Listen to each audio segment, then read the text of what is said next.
Chapter 1. Laying Plans.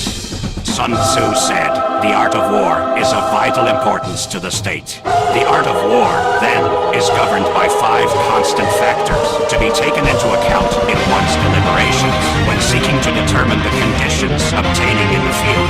These are the moral law, heaven, earth, the commander, method, and discipline. The moral law causes the people to be in complete accord with their ruler, so that they will follow him regardless of their lives, undismayed by any danger. Heaven signifies night and day, cold and heat, times and seasons. Earth comprises distances, great and small, danger and security, open ground and narrow passes, the chances of life and death. The commander stands for the virtues of wisdom, sincerity, benevolence, courage, and strictness. By method and discipline are to be understood the marshalling of the army in its proper subdivisions, the graduations of rank among the officers, the maintenance of roads by which supplies may reach the army, and the control of military expenditure. These 5 heads should be familiar to every general. He who knows them will be victorious. He who knows them not will fail. Therefore, in your deliberations, when seeking to determine the military conditions, let them be made the basis of a comparison in this wise. Which of the 2 sovereigns is imbued with the moral law? Which of the 2 generals has most ability? With whom lie the advantages derived from heaven and earth? On which side is discipline most rigorously enforced? Which army is stronger? On which side are officers and men more highly trained? In which army is there the greater constancy both in reward and punishment? By means of these 7 considerations, I can forecast victory or defeat. The general that hearkens to my counsel and acts upon it will conquer. Let such a one be retained in command. The general that hearkens not to my counsel nor acts upon it will suffer defeat. Let such a one be dismissed.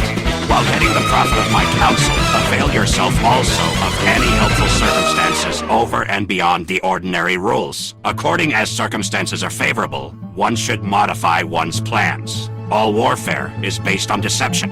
Hence, when able to attack, we must seem unable. When using our forces, we must seem inactive. When we are near, we must make the enemy believe we are far away. When far away, we must make him believe we are near. Hold out baits to entice the enemy. Feign disorder and crush him. If he is secure at all points, be prepared for him. If he is in superior strength, evade him. If your opponent is of choleric temper, seek to irritate him.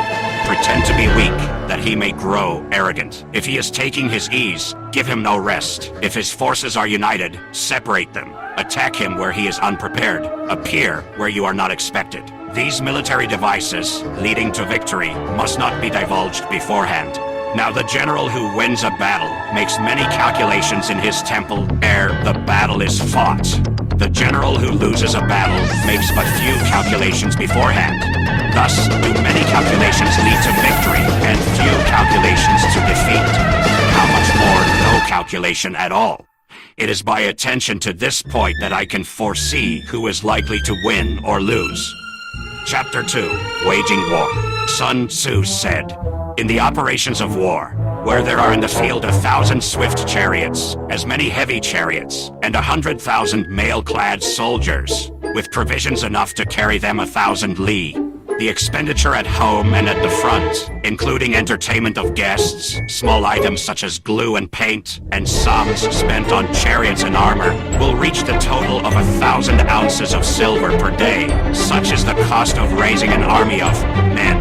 When you engage in actual fighting, if victory is long in coming, then men's weapons will grow dull, and their ardor will be damped. If you lay siege to a town, you will exhaust your strength. Again, if the campaign is protracted, the resources of the state will not be equal to the strain. Now when your weapons are dulled, your ardor damped, your strength exhausted, and your treasure spent, other chieftains will spring up to take advantage of your extremity. Then no man, however wise, will be able to avert the consequences that must ensue. Thus, though we have heard of stupid haste in war, cleverness has never been seen associated with long delays. There is no instance of a country having benefited from prolonged warfare.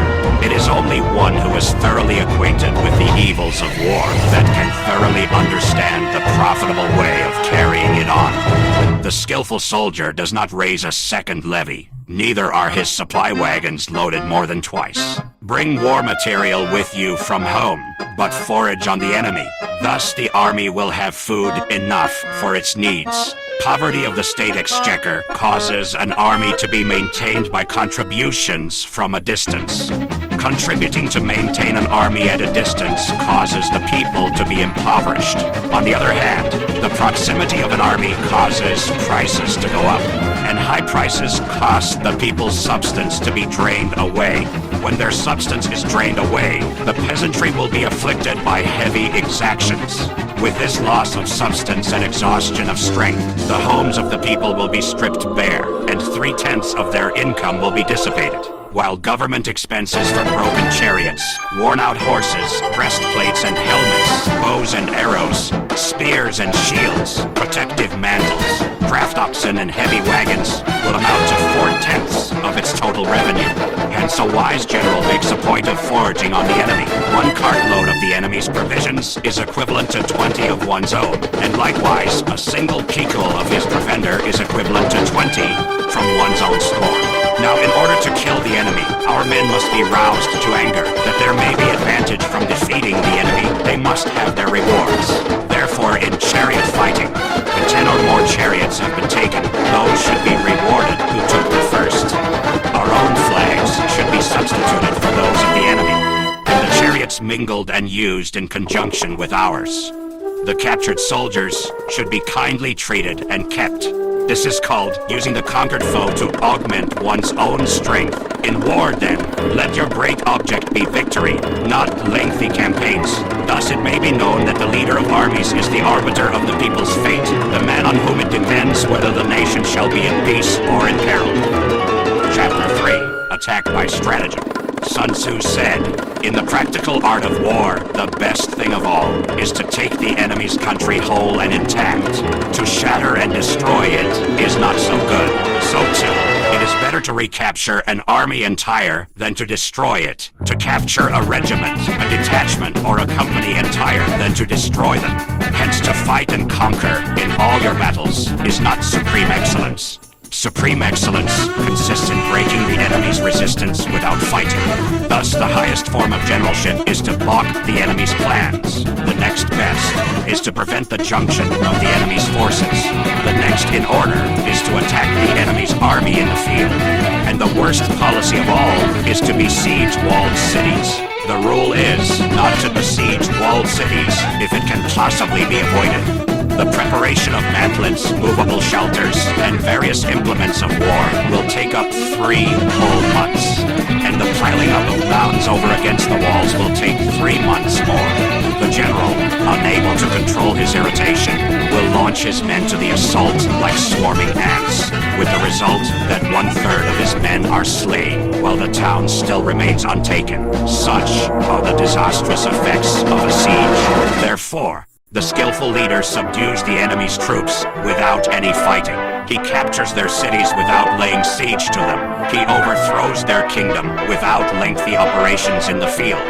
With his forces intact, he will dispute the mastery of the empire, and thus, without losing a man, his triumph will be complete. This is the method of attacking by stratagem. It is the rule in war, if our forces are 10 to the enemy's 1, to surround him, if 5 to 1, to attack him, if twice as numerous, to divide our army into 2.